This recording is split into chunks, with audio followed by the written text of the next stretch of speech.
بعض علاقو کی وی داسې چې د اختر په ورځ د شریعت خلاف ډیر غلط رواجونه کیږي، خو هغه د دې خبرې دلیل دی چې دا خلق د دین اسلام نه خبر نه دي. یقین ساته چې کم خلق خبر شي نو هغوی بیا دغه رواجونه پرېږدي، د دغه رواجونو نه ځان ساتي.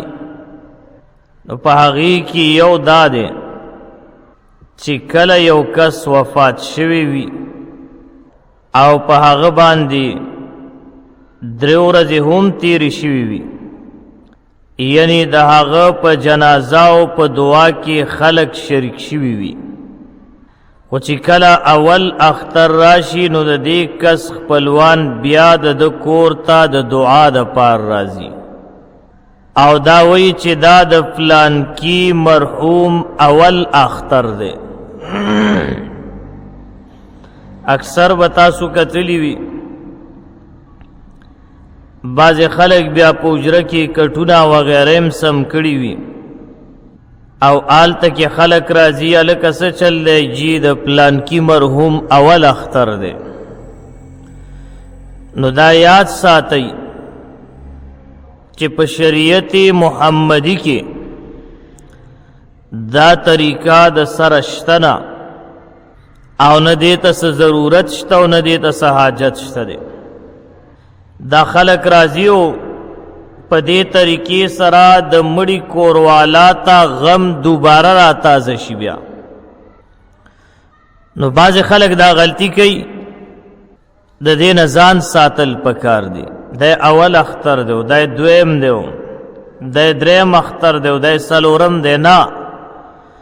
شریعت مطهره کی صرف دومره پوری اجازت دی چې یو کس وفات شو د هغه په جنازه کې شریک شه. ها کس عذر وو او جنازې ترو نه رسېدلې نو بیا شریعت اجازت ورکړي چې دغه مرده د پاره 3 ورځې دعا کیږي. نو په هغه دعا کې شرکت وکا چې کله 3 ورځې تیر شوي نو بس بیا غم تازه کول نشتا، د دینه بزان ساتي. ها که یو کس په سفر باندې وو دا جنازې تم نور را رسېدلې دا کرنګي 3 ورځې چې کومه دعا کیږي چې مونږ او تاسو ورته تعزیت وایو په هغې کې هم شریک شوی نو او رالو نو بیا دل اجازت شته چې لاړ شي، خو د اختر په ورځ نه غم به نه را تازه کوي. نو دغه پوری شریعت اجازت ورکړی د 3 ورځو نه اخوا سوګ او غم وغیره دا څیزونه نشته او غم را تازه کول. دغه طریقه چې کم ده دا د روافضو طریقه ده چې هغوی اوسم دغه څیزونه دوباره په محرم کې را تازه کوي. نو زمونږ او ستاسو سنیان مسلمانانو به د دې نه ځان ساتي. شریعت اجازت ورکړې جنازه او د کرنګې د 3 ورځې دعا دا دم دې د پاره چې څوک جنازې ته نی راغلی چې په دې کې شریک شي. نو د اختر په ورځ دوباره تعزیت کول یا تکرار د تعزیت دا مکروه دی او دا د جمهور علماء مذهب دی، بلکې علماء د اختر په ورځ دوباره تعزیت تا رسم قبیحه او بدعت سیئه ویلی دي او په دې خبره باندې تصریح شوی دا په فتاوی هندیه کې. نو د دې سیز نه ځان ساتل پکار دي. لہذا د اختر په ورځ د دوباره تعزیت کولو رسم و رواج د شریعت خلاف دی ګوره او دا مکروه دی، ځکه چې دا طریقه خونه د محمد رسول الله صلی الله علیه وسلم په زمانه کې وا نه د صحابه کرامو په زمانه کې وا، نه د تابعینو په زمانه کې وا، ځکه بار بار غم را یادول خو ماتم دی، او زمونږ او ستاسو په شریعت کې ماتم نشته. ماتم کم خلق کوي تاسو یې پیژنئ، نو دا بار بار غم را یادول دا ماتم دی، او د دې نه به ځان ساتي. حالانکه اسلام خود سوگ او ماتم مذهب نه دی ګوره، بلکې اسلام د صبر او استقامت حکم کړی دی چې صبر او استقامت اختیار کا. نو چې کله یو کس وفات شي په هغه باندې د جنازې مونځ وشي، په جنازه کې ورته دعا وشي، بیا د هغه د قبر د پاسه دعا وشي، هغه د عامو مړو د پارم پکې دعا وشي. بیا چې کم خلق پاتې شوي نو شریعت د هغوی د پاره 3 ورځو پورې دعا ته د راتلو اجازت ورکړی دی. نو د دغې دعا خیال ساتل پکار دی. بیا چې کم سړی په جنازه کې نه شریک شوی نو دقسې دعا، یو مونږ او تاسو دغه دعا کوو، خو مونږ او تاسو نه پکې غلطیانې ډېرې کېږي. اکثر خلک یو مسلمان کینی وي دا دعا به وکړو، نو نیمو خلکو لاسونه پورته کړي او نیم چې کم د هغې ګپ لګوي، یو بل کې خولې ورکړي وي. نو دا کارم ټیک نه دی. لږ علماو سره کینئ، د دې آداب یاد کئ، د دې طریقه یاد کئ. بیا چې کم خلک راغلي، مثلا 15 کسان یو ځای راغلل، نو دا 15 واړه به هر یو بیا آواز کوي چې د جمع دعا به وکړو، د جمع دعا به وکړو، د جمع دعا به وکړو. نه، بهترینه طریقه دا ده چې د قرآن عظیم الشان تلاوت وشي، یا سورة الفاتحه او سورة الاخلاص 3 ځل وویلی شو، بیا دعا وکړی شي او د مړي وارثانو ته تسلی ورکړی شي. دا یو بهترینه طریقه ده، دا یو بهترین انداز دی. اوس خدا سے دور دی که یو کس لاړ او آلته کې کېناسته د مړو وارثانو سره او دعا یې وکړه، تلاوت یې وکړه، نو بیا خلک څه وایي؟ وایي دا یې ځان شو کولو دې دپاره راغلو، لکۍ ورلته وکړي. هلکه د خدای انصافداره په دې کې مړي ته اجر او ثواب رسیږي. کم سړی چې وفات شي د هغه مثال داسې دی لکه چې په سمندر کې لو شوي وي. نو هغه زموږ ستا ډېر محتاج دی. پکار دی چې مونږ دالته په اخلاص سره د هغه دپاره دعا وکړو، د قرآن تلاوت وکړو، د هغې ثواب ورپسې وبخو. دغې ته ایصال ثواب ویلی کېږي. نو علماو سره کېناستل پکار دي. جا طریقه مونږ او تاسو یاد کړو، او بیا دغې کې د خلکو د ترغیب او تشویق دپاره د فکر آخرت په موضوع باندې، د برزخ په زندگی باندې، میدان حشر، پل صراط، جهنم عذابونو وغیرہ، جنت فضائلو باندې دغه موقع کې بیان کولم جایز دي. عالم دین لاړ شي او سو خبرو کې د خلکو د اصلاح د پاره بالکل جایز ده. نو صحیح طریقه دغه ده. الله پاک دې مونږ او تاسو د شریعت تابع کړي. نو دغه 3 ورځو پورې اجازت ورکړې شوې ده. نو مسلمانانو ورونو د دغې له خیال وساتئ، بل چې دعا کوئ د زړه په اخلاص سره، مکمل په توجه سره. د مسلمانانو مړو د پاره هر وخت دعاګانې کول جایز دي، همدغه رنګې د هغوی پسې صدقې کول هم جایز دي. د دې ثواب هغوی ته رسي. خو یاد ساتئ د اختر په ورځ غم تازه کول، دوباره راتلل، د دې نه به لږ ځان ساتئ. دې سره غم تازه کیږي. نو داسې صرف شریعت بند کړی دی، باقی د هغه دپاره تر وختې دعا کولی شي. آلته د هغه قبر ته ورلی، تلاوت دی وکړو، دعا دی وکړو، هم ثواب رسي. کور کې ناست دی هم رسي، مسجد کې دی دعا وکړه هم رسي.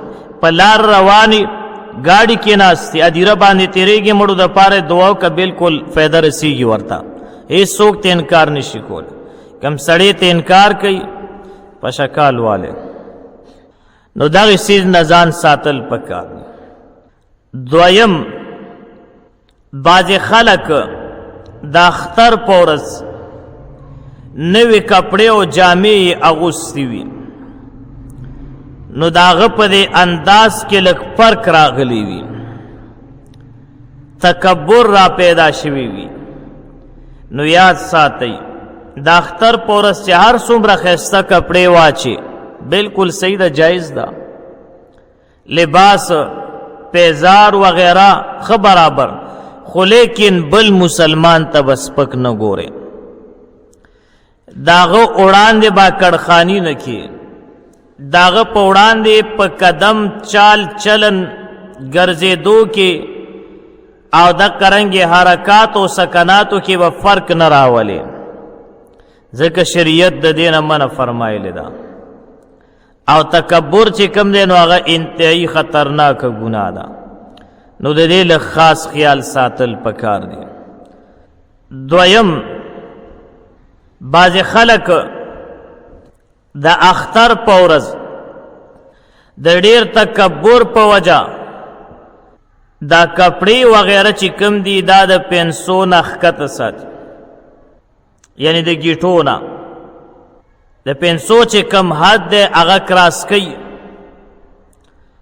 او په احادیثو کې د دینه منع راغلی ده دینه بمزان ساتي عام اوقاتو کې مو د اختر په ورځ خاص کر څلورم نمبر بعض خلک ټول ورځ د اختر مبارک ورځي په سندرو اورېدو کې نور ناجایز مجلسونو کې خپل وخت ضایع کوي او حالانکه په قرآن کریم او احادیثو کې د دینه منع راغلی ده د اختر ورځ دا د برکت ورځ ده په دې باندې هر بېهوده کار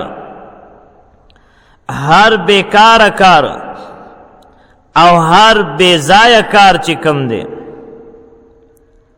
د هغې نه به ځان ساتي پنځم نمبر بعض بدبخت مسلمانان د اختر په ورځ ګیره کل کوي او ګیره خوري روژه کې پرېښودې وي د اختر په ورځ پې بیا پاکي راکاږي نو د دې نه ځان ساتل پکار دي پوهېږې په خبره بعض علماو لیکلي دي چې کم سړی ګیره خوري او دا وفات شي او قبر کې کېږدي او دنه تپوس وشي ما تقول فی حق هذا الرجل د دې محبوب مدنی په باره کې ته څه وې د نبي علیه الصلاة والسلام صورت مبارکه ورته را مخامخ کړی شي نو چا چې ګیره خریلې وي دغه ټیم کې د نبي علیه الصلاة والسلام مخ واړی او داسې څه کسان هم راغلي و نبي علیه الصلاة والسلام دنیا کې حیات و هغوی ګیرې خریلې وي نبي علیه السلام ته مخ واړو نو دا عظیمه ګناه ده ځان ته وساتئ ځکه دې سره خو سړی د یهودو نصاراو عیسایانو مجوسیانو اجړاګانو په شان جوړیږي هغې سره مشابهت راځي نو ځان ساتل پکار دی شپږم نمبر بعض خلک د اختر په ورځ د شرعي پردې خیال نه ساتي چرته لرې خپله چې توت ته تورۍ ختلی وي چرته پنځلسم پوش کې خپلي د نیا د نسی د کړوسی د کودي هغه رشتهداري وي هغه هم کور ته راشي او د زنانو سره لاسونه ملاوي نو دا ناجایز دي هغه زنانه چې ستا ورسره نکاح کیږي ستا د تره لور ده د ماما لور دی ده د ترور لور دی ده دا قرنګي به دوی خپل منځ کې د یو بل نه ستر او پرده کوي نو بعضې خلک د اختر په ورځې دغه مصافحې وغیره کوي نو دا ناجایز ده د دې نه به احتراز کې ځان بساتي اکثر ډېرې فتنې بیا همدغې نه جوړیږي اووم نمبر بعضې خلک د اختر په ورځ د غیر مسلمو په شان لباس اغوندي او د هغې سره مشابهت کوي هغوی څنګه کپړې اچوي نو دیم هغسې واچوي حالانکې دې نه منع فرمایلی شوې ده نبي علیه السلام فرمایي من تشبه بقوم فهو منهم چا چې د چا سره مشابهت وکړه نو هغه به هم د هغې نه شمارلی کېږي. اتم نمبر، بعضې نارینه د زنانو په شان لباس جوړی او بعضې زنانه د سړو په شان لباس جوړی، او یاد ساتي په داسې سړو او زنانو باندې د نبی اکرم صلی الله علیه وسلم د طرف نه لعنت ویلې شوی دی. دې کار نه به ځان ساتي. بعضې نارینه د زنانو لباس او بعض زنانه د نارینو لباس دغسې جوړی، او دا د قیامت د علامونه یوه علامم ده. نو دینه بزان ساتي. او دویم د نبی علیہ الصلوۃ والسلام د طرف نه په داسې خلکو باندې لعنت ویلې شوی دی. نو دغسې لباسونو نه بزان ساتي. نهم نمبر، بعضې زنانه په دې اخترونو کې مختلفو بهانو سره د کورونو نه وځي او فضول بے سترہ د پردې خیال نه ساتي، بازار وغیرہ یا د قرنګي میلو وغیرہ ته ځي، نو دا په شریعت کې منع دي، هم د زنانو د پاره هم د نارینو د پاره، ځکه بعضې نارینه هم پکې فضول خرچي کوي. نو د دې څیزونو نه به ځان ساتي، ځکه دا د شریعت په نگاه کې ناجایز کارونه دي، بیکار کارونه دی. بیا خاص کر بعض خلق هغوی چې کم دی نو د گروپ په شکل کې پارټي برابر کړي بیا او ډاټسن وغیرہ کې لوډ سپیکر ارسي اخودي وي او غانې او سازونه لګولي او رواني. الکه چرته زی جی اٹک حضرت جی ته زما، چرته زی کاکا صاحب ته، چرته زی پیر بابا ته زما، چرته زی عبدالله شاه غازی ته ورزما، چرته زی سید اکبر شاه غازی صاحب ته ورزما. نو الکه د خدای انصافداره د یو نیک سړي ملاقات ته روانو دوکړې باجې غږي، دا غوی به تا نه خفی که خوشحاله بی ساده وجه نه هغوی له تکلیف رسیږي. دا کارونه مه کوه، لعنت دی پتا باندې چې داسې پاک ځای ته روان او بېهوده کارونه کې. اکثر داوی او بیا ډېر پکې د موټر سایکلو باندې ریسونه وغیره، نو کپره آلته پرته یو لاس دې خوا پروت یو خپې هلته پرته او مور او پلار ورته بیا سر او مخ وی. نو داسې بېهوده چکرونه بېهوده کارونو نه ځان ساتل پکار دي.